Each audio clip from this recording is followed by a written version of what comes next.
Only God can make a man.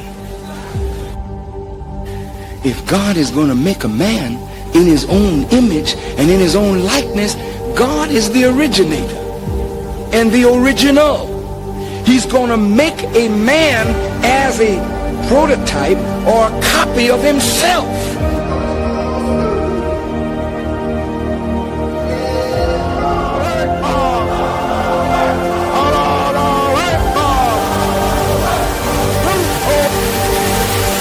All men and boys join the FOI. But the second part is, and train them fast and make them brave fighters. When we're in battle, you have to have the mind that whomever is facing you, whomever you are facing, destruction is for them.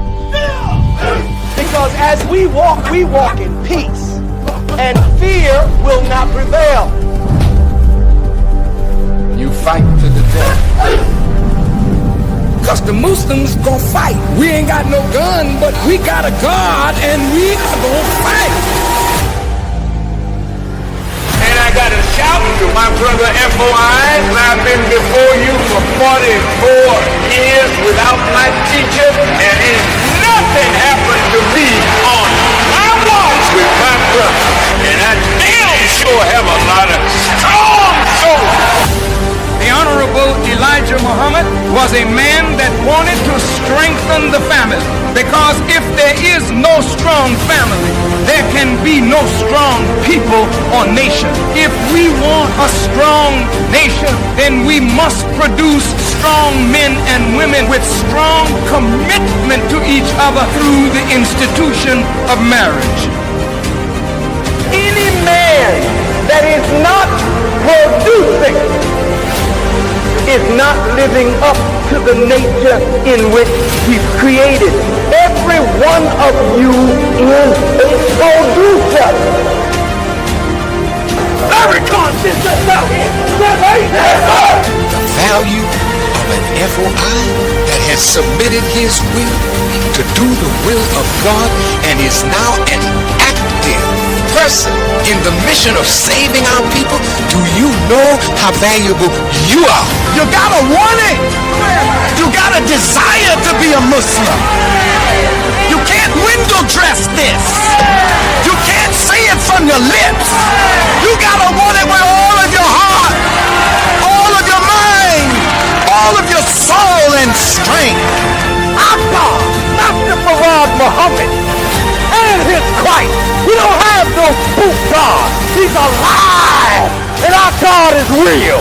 Man is man without God. Yes, sir. But when man reconnects to God, and the wisdom of God is brought back to man, there is no more man, there is only God.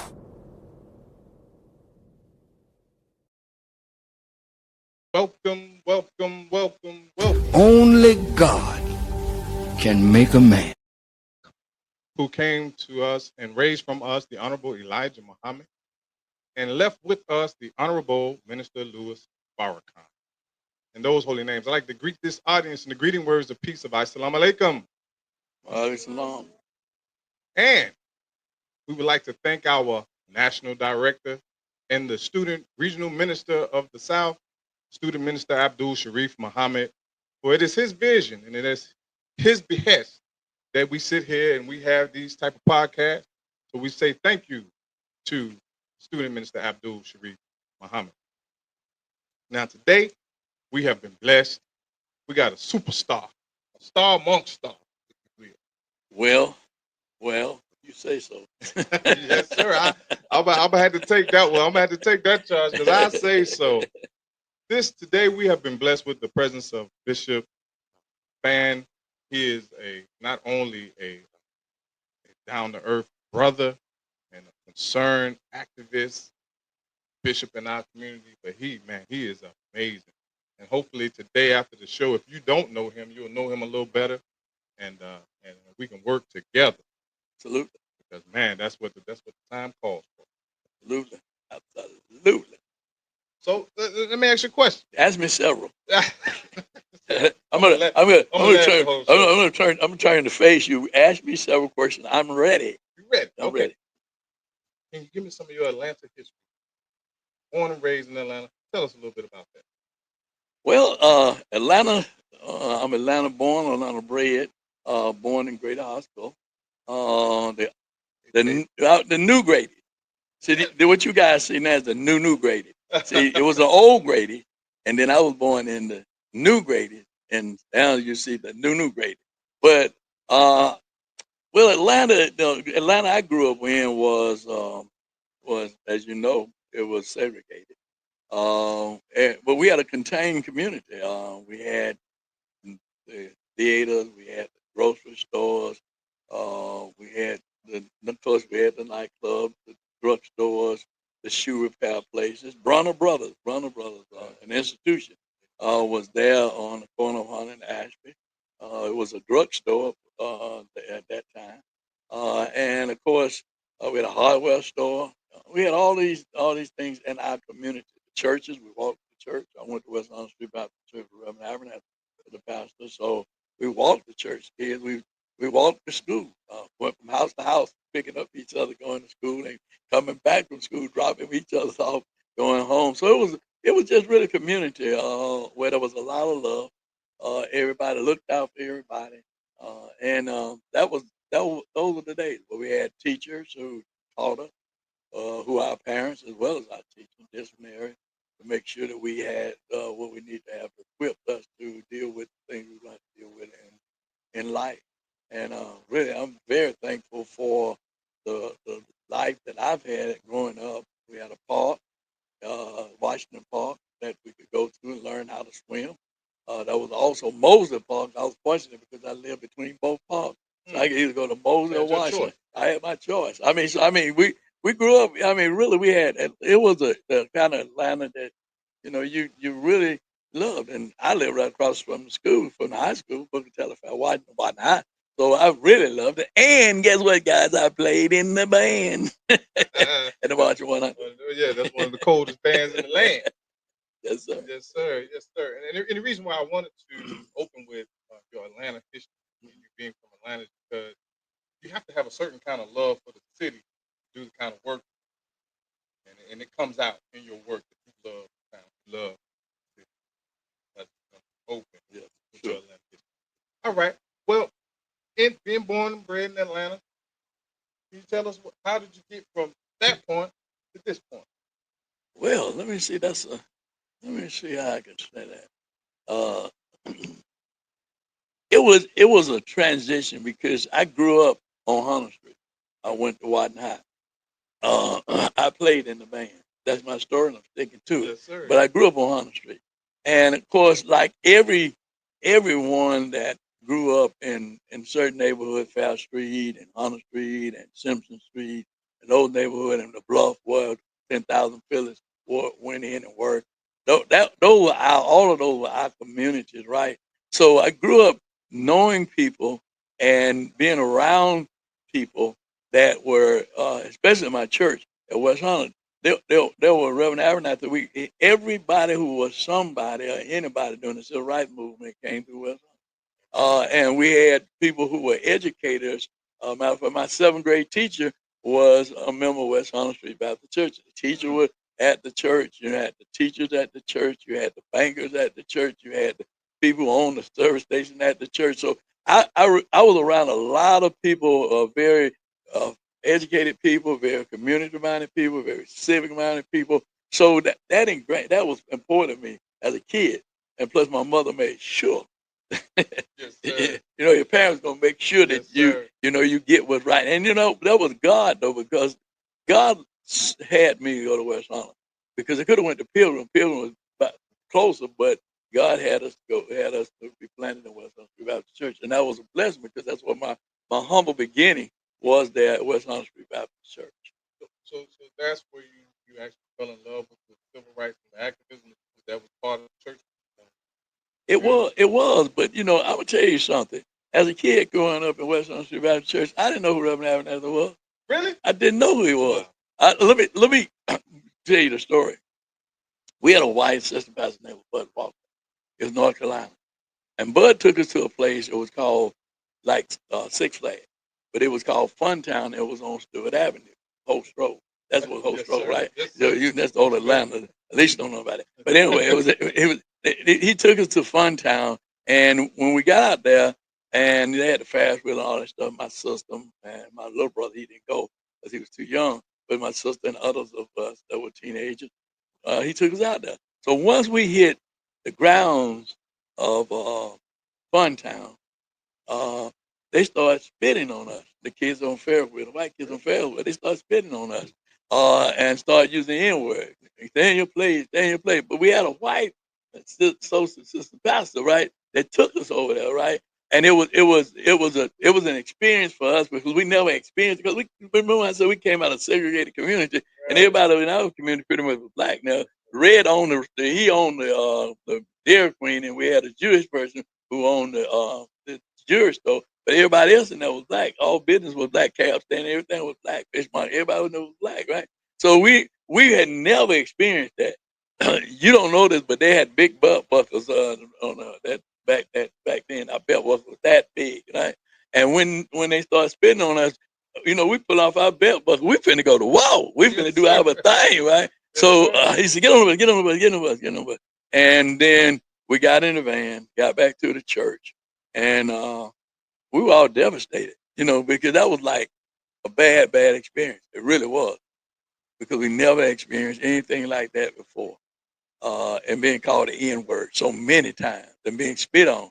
You don't spit on nobody. When you spit on somebody, people ready to do something to you, right? So he talking about get on the bus. We that was a bitter pill for us to swallow, but we did, and we got on the bus. And then when we got on the bus and got back to the church, and that next day, Sunday, so they had on stay in your place. So that was my first experience with racism and understanding what racism was and how Caucasian people feel about us, right? So I guess that kind of embedded in me as a kid, but I really didn't know still who Reverend Abernathy was. I really didn't. He was just my pastor. We'd go to our house and we'd be kids dancing on the basement, BYF, and Mr. Abernathy would be down there with us. And then when he would come, he'd come down there and be with us. So he was just our pastor. He was just a preacher, somebody who loved us and showed us love. And so that, I guess it was just, from that experience and then growing up and then finally finding out as an adult who he was, because I used to carry his briefcase when I became a minister, right? I used to carry his briefcase, and we went to Chicago. One of my friends, our friend, he was a minister. He got called to a church in Chicago, and we went up to install him. And so when we got off the bus, the guy, this is real funny. This guy said they had a red carpet, right?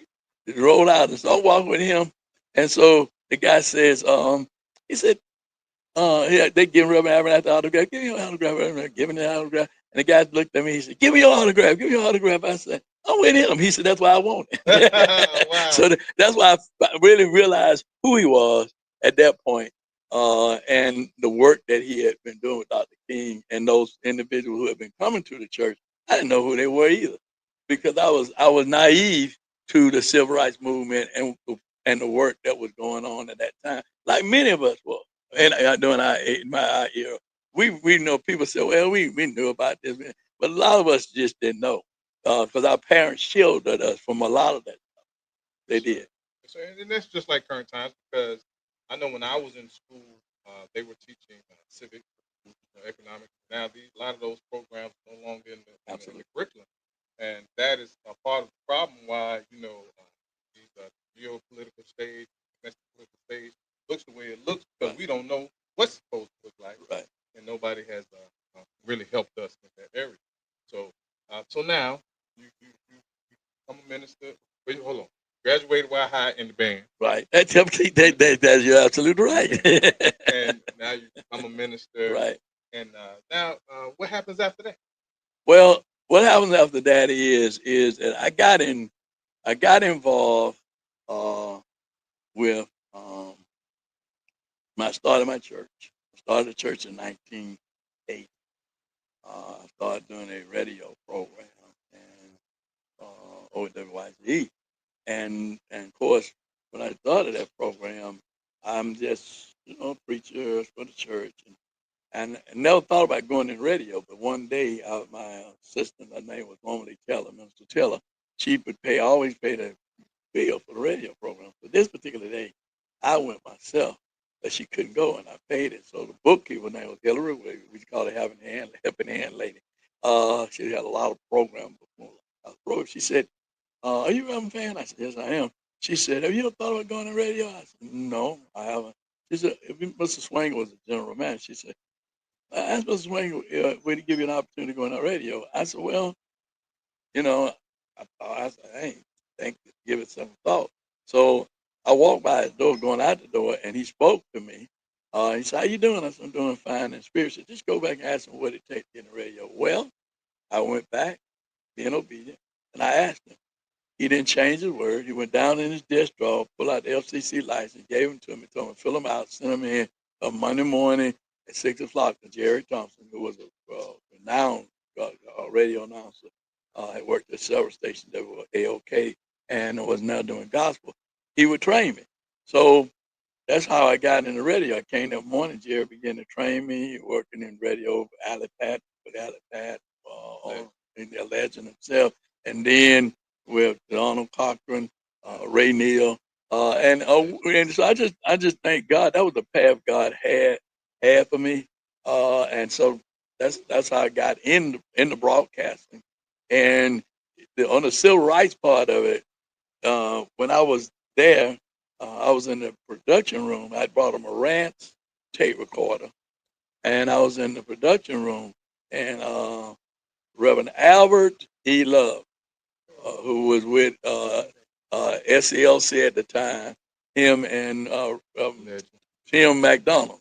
And so then Reverend Love came in to the station and demanded that Mr. Swain send somebody to cover a rally was happening at Winn-Dixie on ML King at Peyton Road, right?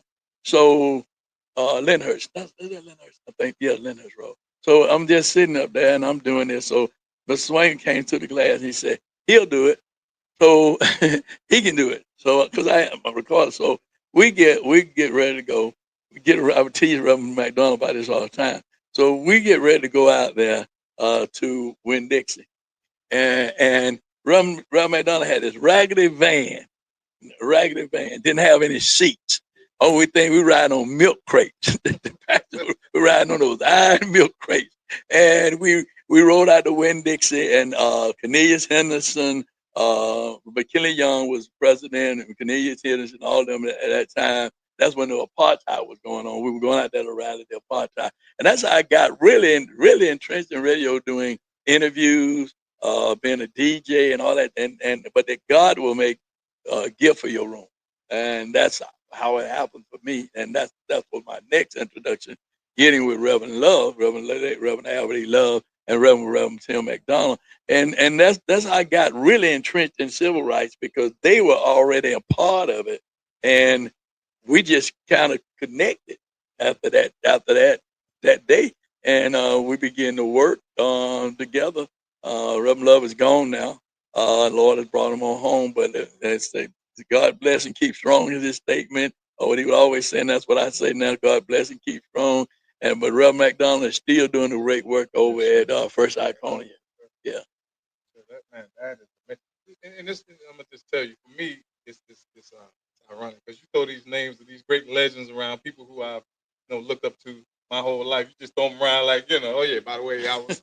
So that's just funny to me.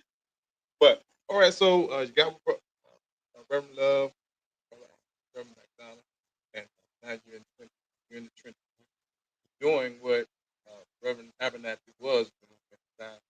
So now, what are the things that that you have spearheaded? What are some of the things that you are spearheading, and what are some of the things that you want to do?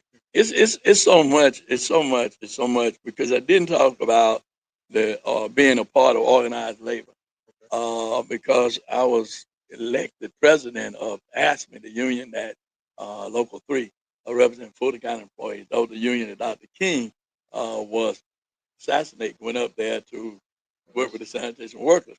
So all this stuff is just God, God doing. I never really thought about being in the union, never thought about doing anything, but I was working for Fulton County and they had started a union. And so I got in the union. I met my wife out at Fulton County. But, and so then, I started working in the union and moving and dealing with issues. See, I've always been committed to looking out for the least, the less, the lost, and left out in terms of what the Word of God says, right? So I began to work in the union and get involved in union, which is another political entity, and so and working then and what I have to give credit to Michael Hightower, who was the commissioner at that time, who worked with us, the union, to get us to be able to have representation and represent the employees and giving us time off to represent the employees. Michael Hightower, give credit where credit is due, and he deserved the credit for that because he really was employee friendly at that time and working with us. But that was something that I did. And then the other thing that I did was politically, I saw that there were opportunities for us to elect labor people who cared about workers. What's missing now, right? So, and I'm gonna get to that too. But what happened is that I told the union that I was the president of at that time. I said, if we elect our own, then we can get what we want. Okay. And I said, if I get elected in East Point, then they will see that we can elect our own, and as opposed to us electing people who are not from us, who understand our issues, then we can get more from them because they'll see that we'll run our own against you. And I won. I won. Seat in East Point at City Council and served for 8 years, and for Mayor Pro Tem for 2 years, 2 terms. So, but I mean, the reality of it is, never want to be mayor, though, by the way, never want to be mayor. Never want to be mayor. That's a powerless job, powerless and thankless job. That's all it is. I don't want to be mayor. All these people tell me, I want to be mayor. No. The power is in the council because they the legislative people make the decisions. So anyway, but that's how I got into politics. Politics mixed with civil rights, mixed with faith, because the community is made of what? Faith, right? Politics, labor, and politics. All those things, they're hand in hand, and that's how I got entrenched in all of that. People ask me, say, "Well, how do you move? How do you get things done?" Well, you have to know how to get things done. You got to know how to work with people, and then you got to know how to agitate and know when to agitate. But you got to know how to agitate now. I'm telling you, you got to know how to agitate and when to fight and how to fight. You got to know. But I went to Watton High. I'm going to just tell you, that's my story, and played in the band. That's all to it. And don't you say nothing to Lisa, because that's all it is. I played in the band, and that was it. And I learned how to agitate. Great. And you know what's crazy? Because when you look at our sojourn here in America, you had a great minister, spiritual community, Adam Clayton Powell, religious man. Right, he was. Dr. King was religious. Right. But they were able to galvanize the spiritual community and move the political change. Right. And man, we thank God that you were able to do the same. You know, that information, I'm telling you, man, for me, that was become to this current generation because they have lost the desire to govern themselves. And they said in the church, govern yourself accordingly. Right. And we done lost the desire to govern ourselves. Right. So that leads me up into... Well, let me just stop before you go to the next question. I point at young people. You said something earlier about civics. It's not a Sunday go by, and my wife is here, that when we're in church, it's not a Sunday that go by that I don't have a civic lesson. And that's what the ministers used to do. They don't do that no more. You know, they're not telling people what's going on in the community, how you can work in this community, deal with the politics of this community, and help the least, the less, the lost, and the left out. And I do that every Sunday after church. Oh, that is amazing. Well, what we'll do is we'll take a commercial, and when we come back, we're going to get more into this spiritual, political fight that you've been fighting all this time, and we'll find out what's going on. All right, thank you so much. Sisters, you don't let no man take from you what you don't wish to give. Now you have to fight for your dignity. Don't let no man, I don't care if he put a gun to your head. He wants from you what you don't want to give. Kill him. Kill him. But say, Allahu Akbar. And then strike with that power. And I guarantee you, his knees will buckle.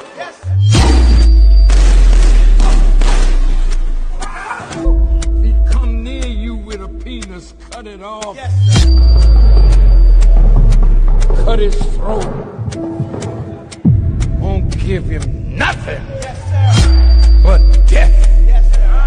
Because that's what a rapist deserves.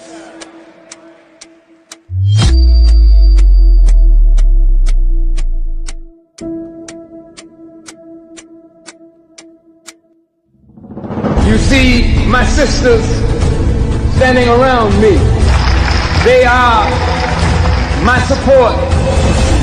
They are soldiers, willing at any time to give their lives for Allah's sake and righteousness. It is time that women all over the world are recognized for that which God has put in them for the whole world. Never again shall we walk with our women behind us. Never again shall we permit women to be disrespected and dishonored in any society here or anywhere else on the earth. It is the time that Almighty God wants women to take their rightful place, and this is why this world is on its way to hell. It is because it has not respected the mother of civilization. We want to acquaint you today with your divinity and then call on you to be yourself.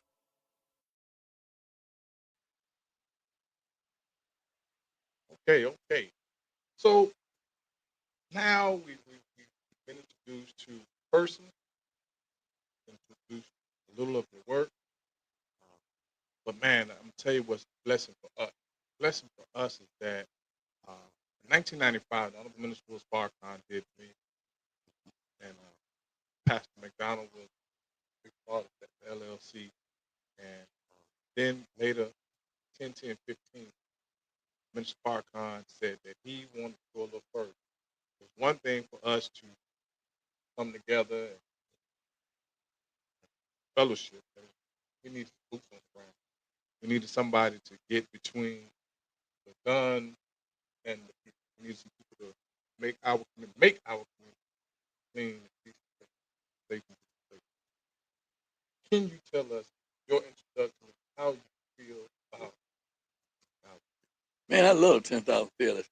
And I tell you why I love him, because I was introduced to a man who had a heart for the people like me, and who really saw how to lift our people up out of where they are, and certainly in the bluff, because he went into an area that was drug infested.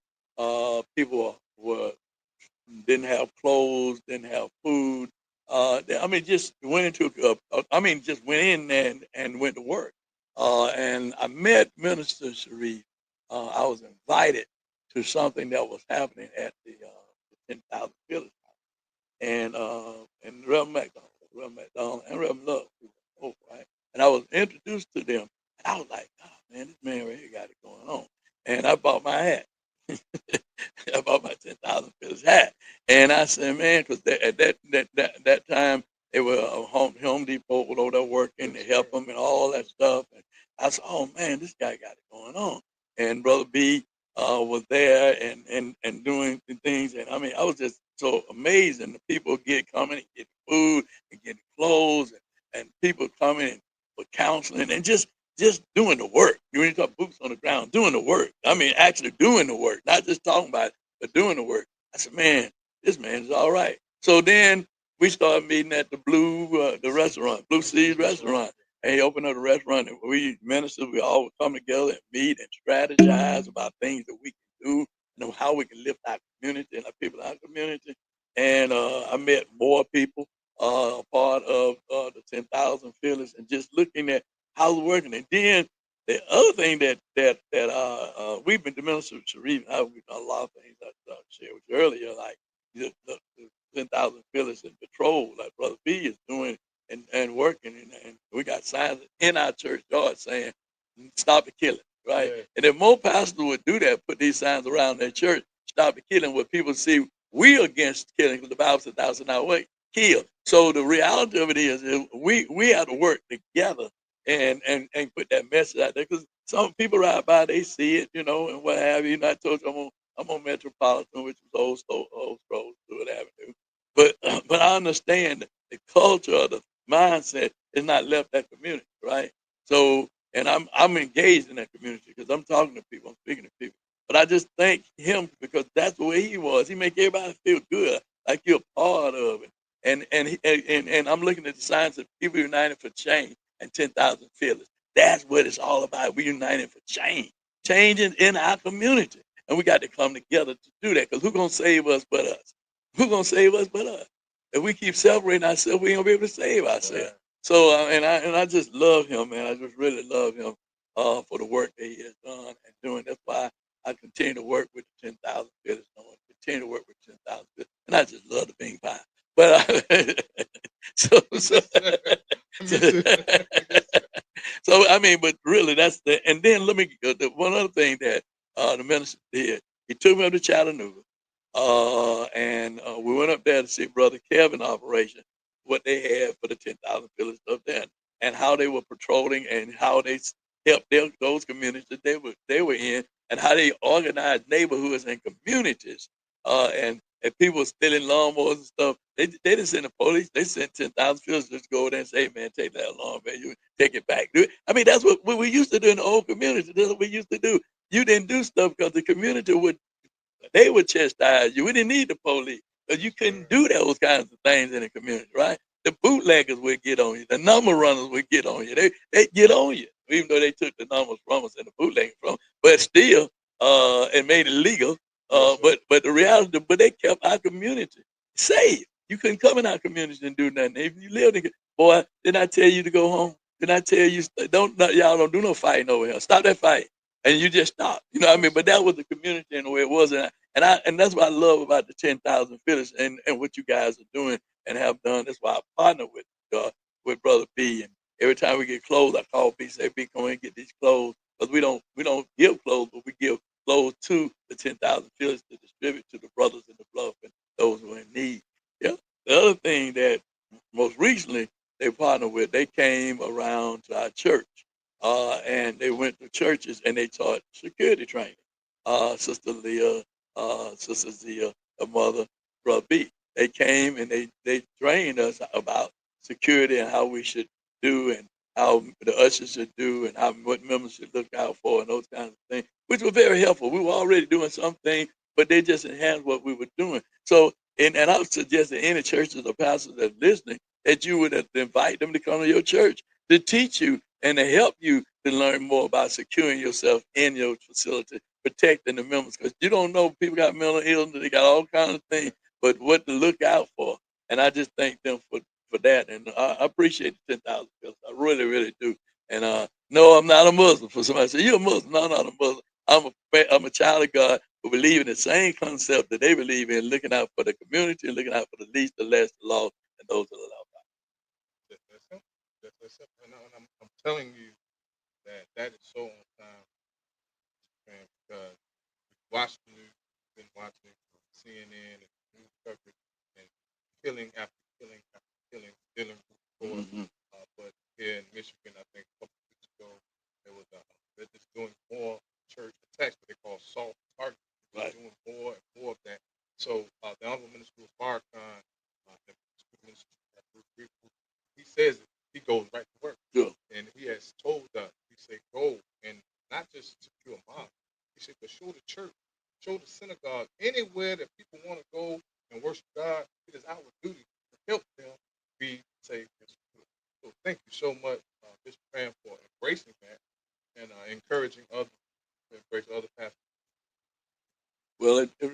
they're really truthful and sincere about looking out for the least, less, and lost, and the people that sit in those pews, they would really want to have this kind of training because you guys been doing it for years.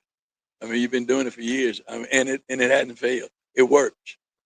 Go with what works. Yes, sir. It really just that simple. Go with what works.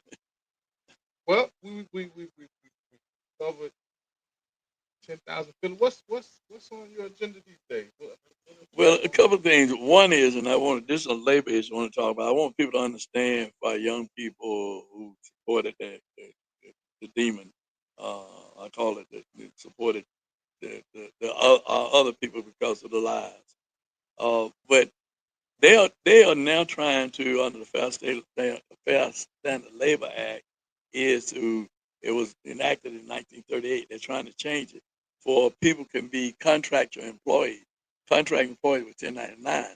What that does is that I can hire you like Amazon and a lot of these companies doing that. They're making people contract employees with no benefit, Right. no insurance, no pension, no. And then they put them in a situation here because you have to pay taxes at the end of the year, and if you don't pay taxes, you're in trouble. And they ain't gonna know how to do that because you got to hire an accountant. Right. And somebody who know how to pay those taxes and make sure those taxes are paid. But they're gonna come for those taxes. They don't come for the money. Right? I don't care what nobody say. But it put people in a bad position because now you don't have health care. Now you don't have a pension. Now you really don't have. You maybe making a little bit more money. You may be making a little bit more money. However, you're making that money, and you spend it as fast as you get it, so you ain't putting nothing back, and they know that. So that's another form of slavery, black for real. Now I ain't as black as some people, but I'm black. Yes, sir. So let me ask you a question. We were talking earlier about how Adam St. Powell and Dr. King, Reverend Abernathy, how they were able to take that spiritual community and move political change. What do you see? What do you think are some solutions that we get into present time? See what's happening. How do we take that and galvanize that same type of spirit to change the current time? If you really, really think about it, again, it goes back to money. Money. We all didn't have nothing back then. We didn't have nothing. So we were joined to the hip because, see, you're younger than me again. See, if my mama needed some sugar, and Miss So-and-so, she would send me up there and say, Miss, tell her to send me some sugar. And she sent it. Wouldn't be no problem. She send the sugar. We may have less sugar than they have, but she send the sugar. If she needed something, but my mama would send it. That's when we were community. That's what I'm talking about. We were community. See, right now, we so divided in terms of I'm better than you because I stay in a gated community, but then I'm better than you because I stay in a gated community until that gated community is violated. then I'm the same as you, right? So, I mean, all of these things, but in our mind, until we come to understand that we are one, and there's no difference between us and them, because them is us. Right. So when we can get to that point, and we're being forced to see that, some people don't want to see it. Some people think that they're all right. I'm going to tell you a story, and then I know about ready to wrap up. When I was 24 years old, I tell the church, I told others the story. When I was 24 years old, I didn't have a job. So the labor department at that time, they had where you go there and they'll help you get a job. They send you out to get a job. So they sent me to this place called Job Skill Training Hotline. And what they were doing is they were teaching key punch back then. They were teaching nurses assistant, and they were teaching reception. Those three things. One course was four something. Key punch was $495, nurse $395, and assistant reception was $395. And you go to beneficial was, both alone. So he hired me because he said, when I told him about Reverend Abernathy, I ain't know nothing about it. I ain't know about it. He said, "You were Reverend Abernathy?" Yeah. The Reverend Abernathy? Yeah. He said, "For real?" I said, "Yes, sir." He said, "Well, I'm gonna give you this job." He said, "Now, here's what you do. When they come, you talk to them about taking these courses." Well, God had fixed it where it is that the one young lady came, she signed up. Young lady was good. She learned key punch. Got her a job with IBM, moved to Houston. She was making then $35,000 a year. That was in '74. That's a lot of money. A lot of money in '74. So, and she did a commercial for him. Well, the other thing that I did, I went out and for the people who got through got the application and got the contract, I got them jobs at Bristol's or different places so they can have an income so they can pay the loan. Well, this particular day, I was in the office and this couple came up. I don't call these people's name, but they came up and they talked to him, and so she wanted to take the course that I knew that she was not going to be able to pass because she was going to have to pay this loan, the beneficial. So he sent me out there to the house. I went out to the house, and I talked to her, talked to them. So I told the brother who was going to float, I said, man, you don't waste your money, man, because you don't have to pay this money because she ain't going to be able to do this. Well, I left. I get back to the office the next morning. He said, call me in the office. He said, hey, he said, don't ever do what you did last night. I said, he said, don't do it. He said, they come in a few minutes and they're going to sign the loan. And I want you to take it over the benefit. Well, mind you, I didn't have good credit. In 1974, I had a brand new 1974 Mercury Matter, Ford Matter. 1974, I had a Plymouth. I had a truck. I had a closet full of suits, all kind of shoes. I mean, but I learned a lesson. I learned a valuable lesson. Stick to your morals. Stick to who you are. Don't let no money and nobody else change you. Man, beautiful. Yeah. That's the kind of leadership, man, we love and respect around here. So anytime you got something you want to definitely come back. So we're gonna take a commercial and then we're gonna come back and I want to learn more about what you're doing with the podcast and other organizations that you work with. See you in a minute. So when I asked for 10,000 fearless men, God stopped me short. I said 10,000 fearless men. When we put it up on our Facebook page, white folks said, oh, he wants 10,000 to start killing white people. Do I sound crazy to you?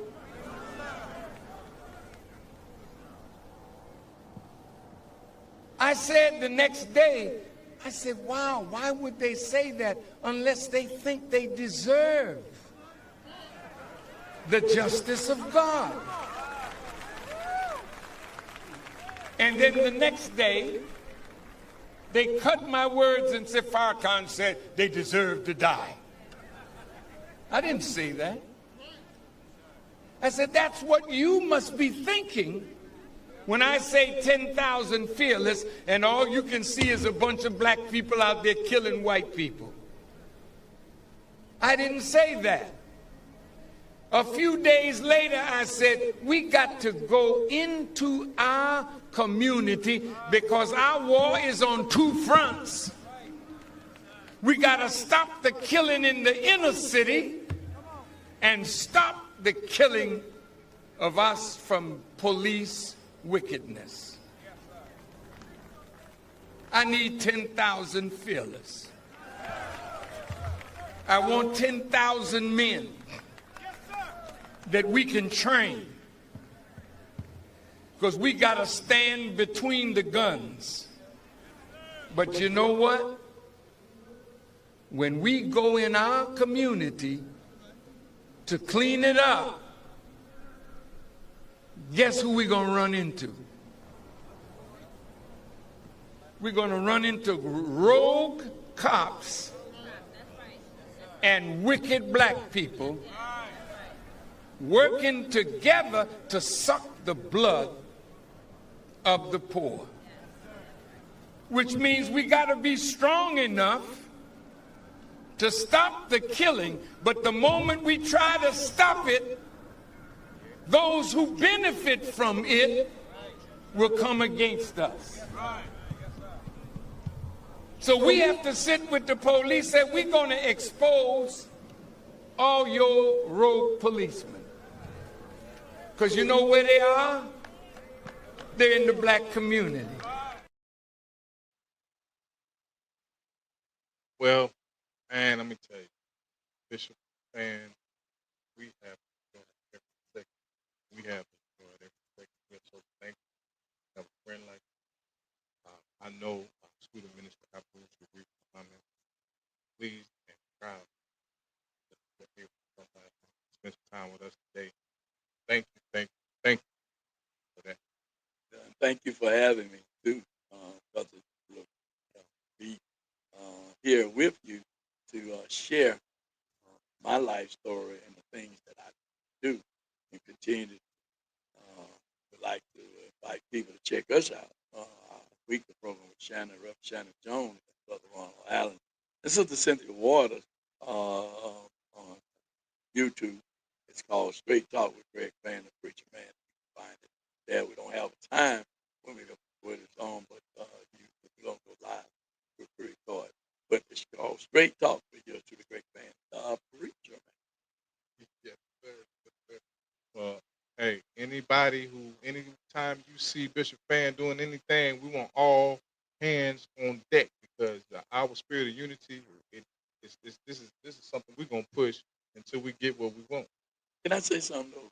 And before we leave, I was in Raleigh, Durham at a conference, and I was on a panel, and they asked the question, how can we get more black folks today? And I said, I'm glad you asked that question. I said, I don't see what for. They ain't doing that. What are they doing for the people? We're electing people that look like us that ain't really helping us.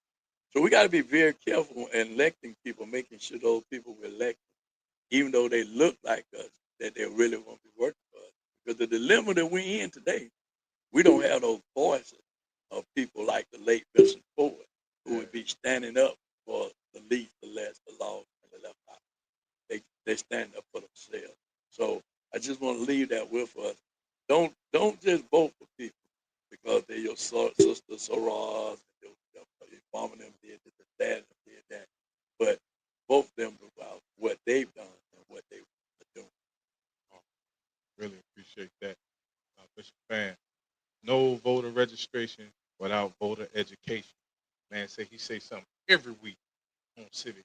So that's the kind of leadership that we need to be galvanizing behind, so we can push the line. So thank you, and you all can come see us here in Atlanta at the Ark. 10,000 visitors here at the Ark, and also you can make any of the donations you like at the $ National 10K Fearless. National 10K Fearless. Here at the Ark, you come by, you get the books, you can get your 10,000 Fearless paraphernalia, and anything that we can do to help you. We feed the hungry.